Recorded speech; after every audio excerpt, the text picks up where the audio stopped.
زاریات پارہ نمبر 27 آیہ کریمہ نمبر 50 51 52 53 اور 54. نحمده ونصلي ونسلم على رسوله الكريم اما بعد فاعوذ بالله من الشيطان الرجيم بسم الله الرحمن الرحيم ففروا إلى الله إني لكم منه نذير مبين ولا تجعلوا مع الله إلها آخر إني لكم منه نذير مبين كذلك ما أتى الذين من قبلهم من رسول إلا قالوا ساحر أو مجنون أتواصوا به بل هم قوم طاغون فتول عنهم فما أنت بملوم. صدق الله العظيم. ففروا إلى الله، پس بھاگو اللہ کی طرف. انی بے شک میں لکم تم کو من ہو اس سے نذیر مبین کھلا ڈرانے والا ہوں. ولا تجعلوا اور نہ بناؤ مع اللہ الہا آخر اللہ کے ساتھ کسی اور کو معبود. انی بے شک میں لکم تم کو من ہو اس سے نذیر مبین کھلا ڈرانے والا ہوں. کذالک یوں ہی ما اتی الذین جن کے پاس آئے من قبلہم ان سے پہلے من رسول ہمارے رسول انہوں نے بھی قالوا ایسے ہی کہا ساحر یہ جادوگر ہیں او مجنون یا دیوانے معاذ اللہ. اتواصوا بھی کیا انہوں نے ان کو نصیحت کی تھی بلکہ ہم قوم طاغون وہ اور یہ سبھی سرکش قومیں ہیں. فتولی عنہم آپ اعراض کیجئے ان سے. فما انت پس نہیں آپ کو بملوم ان کی وجہ سے ملامت کی جائے گی. اللہ جل سبحانہ و تعالی اب اپنے محبوب کو حکم دے رہے ہیں کہ محبوب آپ مکہ والوں کو اپنی امت کو یہ ارشاد فرمائیے یہ اللہ کی طرف بھاگیں. اب اللہ کی طرف بھاگنے کا مطلب کیا ہے؟ اس کا معنی ہے نافرمانی چھوڑ کر اطاعت کی طرف آ جاؤ، گناہ چھوڑ کر توبہ کی طرف آ جاؤ، شیطان کی پیروکاری چھوڑ کر رحمان کی اطاعت کی جانب آ جاؤ. اللہ کی طرف بھاگنے کا معنی یہ ہے. اور یہ حکم اگرچہ اس وقت کے کفار کو تھا لیکن اپنی عمومیت کے اعتبار سے یہ قیامت تک امت کے لیے ہے. نافرمانیاں چھوڑ کر اللہ کی اطاعت کی طرف آ جاؤ، گناہ چھوڑ کر توبہ کی طرف آ جاؤ اور شیطان کی پیروکاری چھوڑ کر رحمان کے بندے بن جاؤ. اللہ کی طرف بھاگنے کا معنی یہ ہے. انی لکم منہ نذیر مبین میں تمہیں کھلا احکامات خداوندی کے اندر جو وعید کے حکم ہیں ان وعید کے حکموں سے میں تمہیں کھلا ڈرا رہا ہوں. کیا کہ اگر تم باز نہ آئے، اگر تم نے نافرمانیاں نہ چھوڑی، اگر تم نے شرک و کفر نہ چھوڑا، اگر تم شیطان کی پیروکاری میں لگے رہے تو یاد رکھنا تمہارے لیے اللہ کے ہاں شدید ترین عذاب تیار ہے. میں تو تم کھلا ڈرا رہا ہوں، کوئی بات چھپا نہیں رہا. میں کوئی ایسی بات نہیں کر رہا کہ جو بات حقائق کے خلاف ہو. میں تمہیں بالکل حقیقت بیان کر رہا ہوں. وَلَا تَجْعَلُوا مَعَ اللَّهِ إِلَٰهًا آخر اللہ کے ساتھ کسی اور کو معبود مت بناؤ۔ یہاں یاد رکھنا، پہلے بھی آپ کو کئی مرتبہ یہ بتایا ہے کہ جہاں اس طرح کی آیات آتی ہیں نا، ان کا معنی یہ ہوتا ہے اللہ جیسا کسی کو سمجھنا۔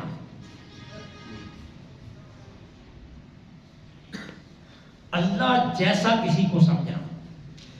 ہم جب کسی ولی کے آستانے پر جاتے ہیں تو ہم انہیں اللہ جیسا نہیں سمجھتے، اللہ کا بندہ سمجھ کر جاتے ہیں۔ ہم اگر انبیاء کا توسل دیتے ہیں تو ان کا توسل دیتے ہیں، انہیں اللہ جیسا نہیں سمجھتے۔ مجھے بتائیے آج تک کسی نے نبی کو سجدہ کیا ہو، مجھے بتائیے کسی نے کسی ولی کو سجدہ کیا ہو؟ اگر کہیں کوئی اپنی جبین چوکھٹ پر جھکا کر احترام کا اظہار کرتا ہے تو ہم اس سے بھی روکتے ہیں، ہم کہتے ہیں یہ جہالت ہے، ہم کہتے ہیں ایسا بھی نہیں کرنا چاہیے، وہ عمل مت کیجیے جو عمل اشتباہ میں ڈالے۔ اولیاء کے آستانے پر جانا ہے تو دربار ولی کے مزار کی جو دیوار ہے اس سے چند قدم کے فاصلوں پر پیچھے کھڑا ہوئے، سلام عرض کیجیے، عقیدت کا اظہار سلام کے ذریعے کیجیے، پھر قرآن کی تلاوت کیجیے اور اس اللہ کے بندے کو ایصال ثواب کیجیے۔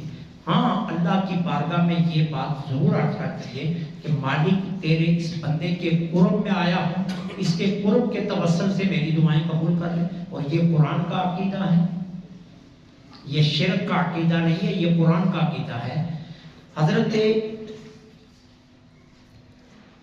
زکریا علیہ السلام 60 سال اللہ سے بیٹا مانگتے رہے، نبی ہیں، سجدہ کرتے تھے، ہمارے کھرب سجدے نبی کے ایک سجدے کا مقابلہ نہیں کر سکتے۔ 60 سال اللہ سے بیٹا مانگا لیکن بیٹا نہیں ملا۔ ایک دن بیت المقدس میں بی بی مریم کو کھانے کی ڈیوٹی ان کی تھی کہ بی بی مریم کو کھانا یہ دیتے تھے، یہ قرآن کہہ رہا ہے۔ اب یہ بی بی مریم کو کھانا دینے کے لیے گئے، دروازے پر دستک دی، دروازہ کھلا، دروازے کی اوٹ سے دیکھا تو اندر بغیر موسم کے پھل پڑے ہوئے تھے۔ سیب کا موسم نہیں ہے، بی بی مریم کے کمرے میں سیب ہیں، کیلے کا موسم نہیں ہے، کیلا پڑا ہوا ہے، انگور کا موسم نہیں ہے، بی بی کے سامنے انگور کا تال پڑا ہوا ہے۔ تو پوچھا کہ میرے سوا تو کسی کے لیے یہ دروازہ کھل نہیں سکتا، میرے سوا یہاں کسی کو آنے کی اجازت نہیں ہے، اس حجرے کے دروازے پر کوئی میرے سوا دستک نہیں دے سکتا، تو پھر یہ پھل کون دے گا؟ تو بی بی نے کہا یہ اللہ کی طرف سے، قرآن کہہ رہا ہے اللہ کی طرف سے آیا۔ تو حضرت زکریا سمجھ گئے کہ یہ وہ مقام ہے جہاں اللہ تعالیٰ کے بارگاہ میں کی جانے والی التجائیں قبول ہوتی ہیں۔ وہیں کھڑے ہو گئے اور کھڑے ہو کر نماز پڑھی 2 رکعت اور اللہ کی بارگاہ میں دعا کی، مولا اگر بی بی کو بغیر موسم کے پھل دے سکتا ہے، بڈھا ہو چکا ہوں، لیکن تیری بارگاہ میں اگر بغیر موسم کے پھل آ سکتے ہیں، بغیر عمر کے بیٹا بھی تو مل سکتا ہے، مجھے بیٹا دے دے، میں کب سے تجھ سے مانگ رہا ہوں۔ ابھی نبی نے اپنے ہاتھ چہرے پر نہیں ملے تھے، جبریل امین آگے اور کہا اللہ آپ کو بیٹے کی بشارت دے رہا ہے۔ یہ قرآن کہہ رہا ہے، یہ میں تو نہیں کہہ رہا۔ تو اولیاء کے قرب میں دعائیں قبول ہوتی ہیں۔ مسجد نبوی ساری مقدس ہے، لیکن کہتے ہیں ریاض الجنہ میں مانگی گئی دعائیں قبول ہوتی ہیں، معاجہ شریف پر مانگی گئی دعائیں قبول ہوتی ہیں۔ کیوں؟ یہ وہ مقامات ہیں جو میرے آقا کے قرب میں ہیں۔ اسی طرح حضور کے منبر پاک کے پاس مانگی گئی دعائیں قبول ہوتی ہیں۔ سارا حرم مقدس ہے، لیکن سارے حرم میں مقام ملتزم میں مانگی گئی دعا قبول ہے، حجر اسود کے سامنے مانگی گئی دعا قبول ہے، حتیم میں مانگی گئی دعا قبول ہے، چاہے زمزم کے پاس، زمزم کے کنویں کے پاس مانگی گئی دعا قبول ہے، جہاں میرے آقا کی ولادت باسعادت ہوئی، جہاں آج لائبریری بنی ہوئی ہے، وہاں مانگی گئی دعائیں قبول ہے۔ سارا حرم محترم نہیں ہے؟ تو یہ تخصص کیوں ہے؟ یہ بتانے کے لیے کہ اللہ تعالیٰ عز و جل بعض مقامات اور اپنے خاص بندوں کا حیا فرماتا ہے، اور یہ قرآن کا بھی تھا۔ اس لیے ہم کسی کو اللہ جیسا سمجھ کر نہیں جاتے، اسے معبود نہیں مانتے، اللہ کا بندہ مان کر اس کے قرب میں جا کر دعا کرتے ہیں کہ اللہ تعالیٰ ان کے توسل سے قبول فرما دیتا ہے۔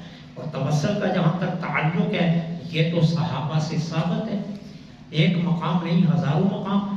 حضرت عمر بن خطاب کے دور میں کہتا گیا، بارش نہیں ہو رہی تھی، حضور کے چچا کے بیٹے حضرت عبداللہ کو پکڑا، کھلی جگہ پر لے آئے، آسمان کی طرف عمر بن خطاب جیسا شخص ہاتھ اٹھا کر کہتا ہے، مولا یہ دیکھ تیرے نبی کا چچا کا بیٹا ہے میرے پاس، اس کا واسطہ دیتا ہوں بارش دے۔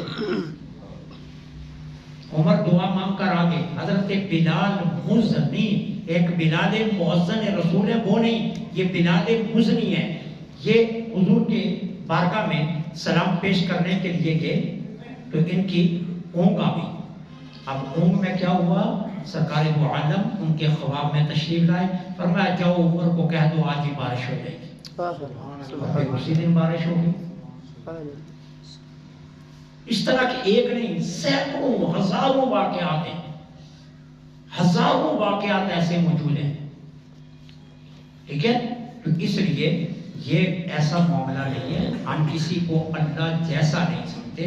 اللہ تعالیٰ نے جہاں شرک کا حکم دیا وہاں یہ ہے، لا تجعلوا مع اللہ الہا آخر، اللہ کے ساتھ کسی کو معبود نہ بناؤ۔ اللہ یہ نہیں فرماتا میں اپنے دوستوں کا حیا نہیں کرتا، اللہ فرماتا ہے معبود نہ بناؤ کسی کو اللہ جیسا۔